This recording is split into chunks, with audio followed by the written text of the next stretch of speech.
कि हाल ही में जो है सरकार ने आईपीएच के अंदर भर्तियां की। आजकल स्कूलों के अंदर जो है उसकी भी भर्तियां की जा रही हैं।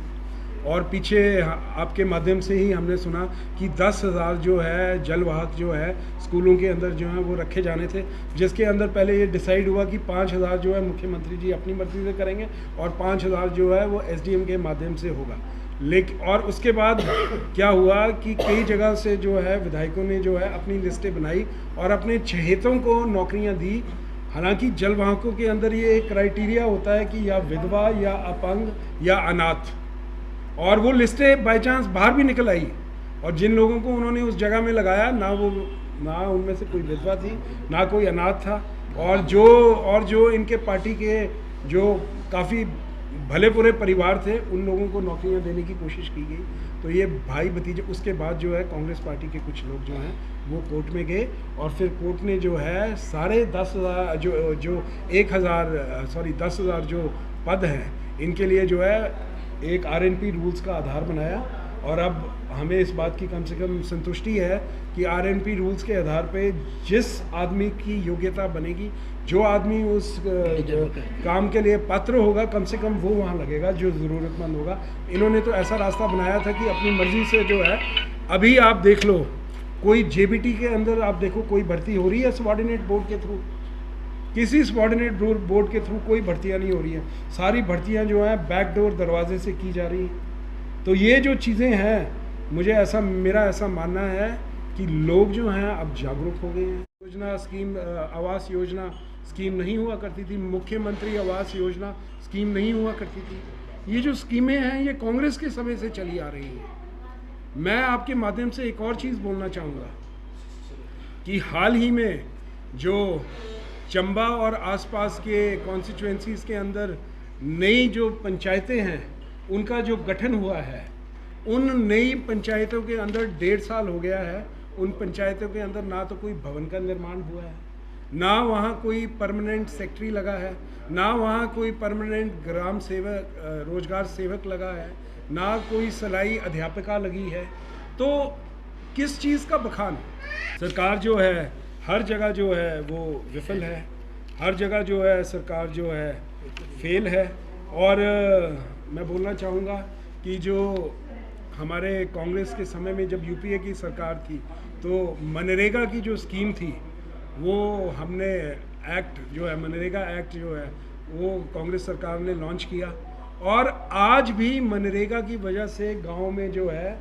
हर गरीब परिवार जो है, चाहे 18 साल से ऊपर जो उम्र में है, चाहे वो यूथ है, चाहे वो बुजुर्ग है, चाहे वो महिला है, ठीक है, उनको 120 दिन का जो रोज़गार है वो उनको गांव बैठे जो है वो मिल रहा है। लेकिन मुझे बड़े दुख के साथ बोलना पड़ रहा है कि आज मनरेगा की हालत भी उन्होंने ऐसी की हुई है, मनरेगा के अंदर 2.5 महीने तक जो है लेबर की पेमेंटें नहीं हो रही हैं। नलकों की बात है, ये एक योजना चली है इनके द्वारा कि हर घर में जो है नल लगाए जाएंगे। ठीक है, हर घर के अंदर डीपीआरएं भी बनी, नल कुछ घरों के अंदर लगे भी हैं, लेकिन उन नलों के अंदर पानी कहाँ से आना है, उसके जो टैंक्स हैं, उसका जो सोर्स है, उसके ऊपर तो कोई डीपीआर बनी नहीं है, केवल नलके लग रहे हैं और पाइपें लग रही हैं। और जो पुराने सोर्स हैं, फिलहाल उन नलों को पुराने सोर्सों से ही जोड़ा जा रहा है। यानी कि अगर पुराना सोर्स जो है वो 150 घरों को पानी देने के लिए था, अब उसके साथ 500 घरों के लिए नल और जुड़ गए हैं।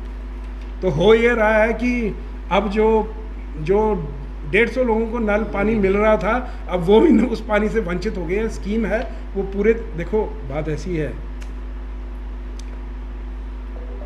कि अगर आपने सिर्फ फट्टे ही लगाने हैं और उद्घाटन ही करने हैं तो बात कुछ और है। अभी मैं आपको ये बताता हूँ, ये जो MRI मशीन जो लगी है इसका 2 बार उद्घाटन हो गया है इसका। एक बार इन्होंने शिमला से किया मुख्यमंत्री जी ने,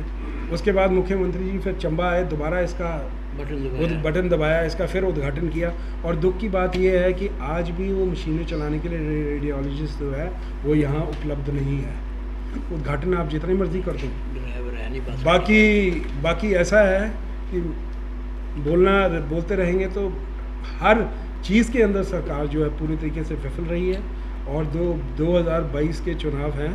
इसके अंदर जो है भाजपा को जो है इसकी भारी कीमत जो है चुकानी पड़ेगी। जब पीछे 3 सीटें हमारी विधानसभा की और 1 लोकसभा की आई, तो पेट्रोल और डीजल के रेट उसके 2 दिन बाद कैसे गिरे नीचे, लेकिन और फिर वो कंट्रोल्ड रहे जब तक ये दोबारा यूपी के इलेक्शंस नहीं आई, रेट वही रहे। अगर यूपी के इलेक्शन में मुखी खा जाते तो ये रेट कम ही रहने थे,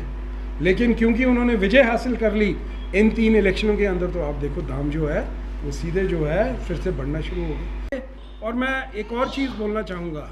कि ये एक सरकारी मीटिंग थी और इस सरकारी मीटिंग को इस तरीके का रंग दिया गया कि ये भाजपा की एक प्राइवेट मीटिंग जो है वो कर दी गई, जिसके अंदर जो है भाजपा के झंडे जो हैं नीचे से लेके ऊपर तक लगे रहे और सरकारी लोग जो थे वो ये झंडे लगा रहे थे और सरकारी जगहों पे वो जो झंडे हैं वो लगाए गए। और जो ये मीटिंग है ये सरकार की मीटिंग है, इसके अंदर हमने ये पाया कि सिर्फ जो भाजपा के जो वर्कर थे वही भर भर के गाड़ियों के अंदर ढोए गए और उन वर्करों के लाने के लिए, चाहे वो उज्ज्वला गैस योजना थी जिसमें इन्होंने गैस आवंटित की, मुफ्त में चूल्हे दिए, उनके नंबर थे और सरकारी एजेंसीज़ का उपयोग किया गया उन लोगों को एकत्रित करने के लिए और उन्हें बोला गया कि आपको ये जो सामान है ये प्रधानमंत्री नरेंद्र मोदी जी ने दिया है। ये हम पहली बार हम ये चीज़ देख रहे हैं। कांग्रेस 70 साल, ये घड़ी घड़ी बोलते हैं 70 साल कांग्रेस ने जो है हिंदुस्तान के अंदर शासन किया, लेकिन हम लोगों ने ऐसा कभी नहीं देखा कि सरकार की जो एजेंसीज़ हैं वो भीड़ जुटाने के लिए जो है, लोगों को जुटाने के लिए लगी हैं। ये चीज़ें हमें अब पहली बार जो है देखने में जो है हमें मिल रही हैं। दरअसल हिमाचल के अंदर जो है 4-5 महीने के अंदर जो है विधानसभा के चुनाव हैं और ये एक पीआर एक्सरसाइज है, सेंट्रल गवर्नमेंट के द्वारा जो है पीआर बिल्डिंग एक्सरसाइज है वो की जा रही है। और क्योंकि लोग जो हैं हिमाचल के वो भाजपा सरकार से बहुत दुखी हैं और इसलिए जो है भाजपा की नीतियां सेंटर की जो है वो, इनके जो केंद्रीय मंत्री हैं, आज अनुराग ठाकुर जी आए हैं, इससे पहले हमें सुनने में आ रहा था कि आदरणीय प्रधानमंत्री जी का भी शायद चंबा का कोई दौरा था, उसके बाद हमने सुना शायद अमित शाह जी का बना, उसके बाद जो है अल्टीमेटली समय का उनको शायद समय नहीं था तो अनुराग ठाकुर जी जो है वो चंबा। और मैं आपको बताना चाहूँगा हमारे यहाँ के आदरणीय विधायक ने बोला तकरीबन 25,000 लोग जो हैं वो इस रैली के अंदर जो हैं वो आएंगे। उन्होंने खुद ये वक्तव्य मैंने सुना है कहीं उनका, उन्होंने बोला तकरीबन 25,000 लोग जो है आएंगे। मैं आप लोगों को बोलना चाहता हूँ कि 2-2.5 हज़ार लोगों से ऊपर जो है इस जो है मीटिंग के अंदर आए नहीं आए। चंबा आने पर उन्होंने